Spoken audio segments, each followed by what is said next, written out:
Thanks for checking out another clip of the Cashflow Contractor. We'd love to have you as a part of our audience. Click subscribe wherever you get your podcast. What's unique about business owners when it comes to estate planning?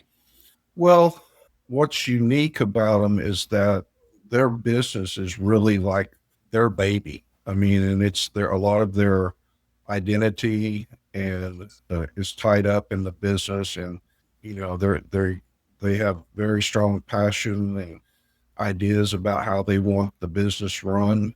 And if something were to happen to them and they were to get in an accident, become disabled, or have some type of medical event, or pass away suddenly, those are the issues that for business owners is how is this business going to go forward, and in the event of my disability, who's going to step in and make decisions about how to keep this business running, or how to, maybe potentially sell the business for the benefit of the family or the beneficiaries. And so those are important things that I see come up with business owners in the estate planning process. Okay. So what's the starting point? Like what's the best way to get in? Well, the starting point is getting some education and learning about the different tools that are used in estate planning. And as as Martin mentioned earlier, each of these tools have their pros and cons. And if you don't have any estate plan in place whatsoever, you want to think about, sit down with someone who's knowledgeable about the topic and learn about what a will does and what a trust does, and go through a discovery process. And I identify your goals. Number one, what are the things that are important in your life and the things that you want to protect and the people you love.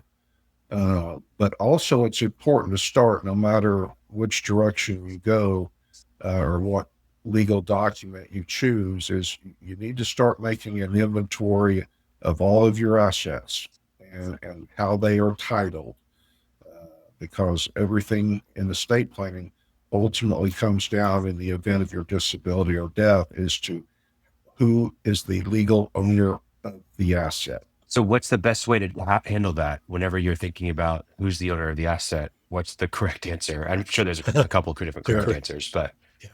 yeah. Well, on like banking accounts, for example, checking accounts, the name on the signature card is considered who is the owner of the account. Most people, the individual owned it, or a married couple, they may jointly own the account. They're both on the account. It's what's called a joint account. So for a house, you look at things like the deed on the house. How did you take title to the house? And usually at the closing, you would be provided a copy of the deed, which reflects your ownership of the property and how it was titled. Is it titled in your individual name? Did you buy it as joint tenants with your spouse?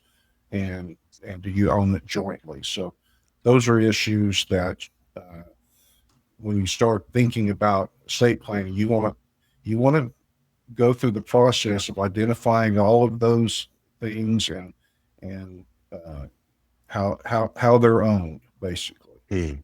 But so maybe let's get to the why that matters. What's the difference between, hey, I've got my bank account owned by a trust versus I have it held jointly? What's the issue with that if something tragic were to happen to myself?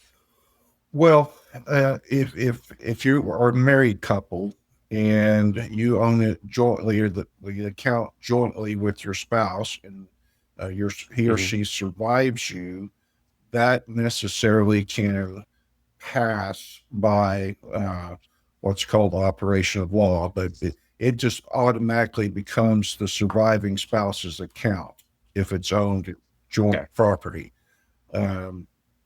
The whole issue about having it transferred or put into the name of the trust is avoiding what is the hallmark of a trust, and we're talking about a revocable living trust, is that in the event of your death, and there's not going to, if everything is properly titled in the name of your trust, you can avoid having to go to the courthouse to go through what is called the probate process.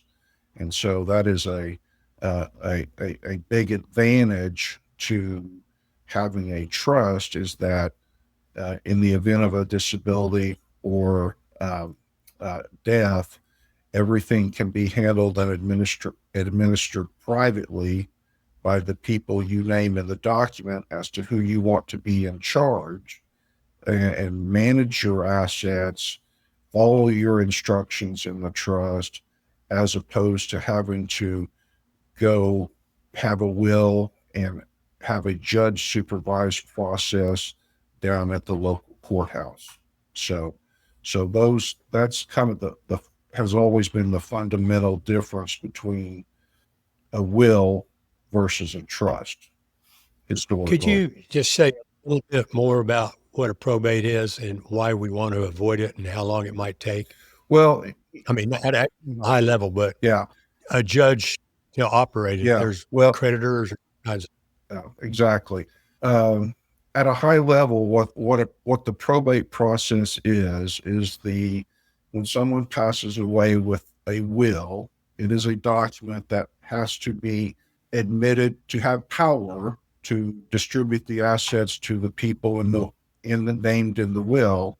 The will has to be presented or filed with, generally in most states, with the court clerk, and then a hearing is set in front of a judge, and a judge determines, is this a valid will? Is this properly witnessed and signed under the law? And each state is different. Each state generally has a set of rules that you follow, sometimes called the probate code, and it says that certain things in the probate process, once the will is filed, there has to be notice, generally notice to all the potential heirs, beneficiaries of the estate, in a hearing in case they want to somehow appear and object to the will, challenge the will for some reason. That's usually published in a local newspaper or whatever the state policy or procedure is. Then a hearing is held, and then whoever was named as the personal representative or the administrator of the estate is appointed, sworn in by the judge to basically go through a series of hearings and present evidence to the court that notice has been given to all the creditors out there, that here are the creditor claims that have come in that may be satisfied out of the money and proceeds in the estate, because there's an inventory there that places in the probate process. In some cases it can be waived, but generally, big picture, the judge wants to know everything you own in your individual name at the time of your death, and have you given notice to your creditors and paid off all of your final medical expenses or any valid claims against the estate creditors, and are all the taxes current? And then the judge, at the end of that process, I kind of call probate probing. After the court has probed around and made sure that you've done it, have done everything that you're supposed to do, and paid all the bills you're supposed to do, and taken care of your creditors, then the judge looks at the document and says, and there's a final decree or order in most states that then transfers legal title or ownership to the surviving spouse or to the adult children or the beneficiaries.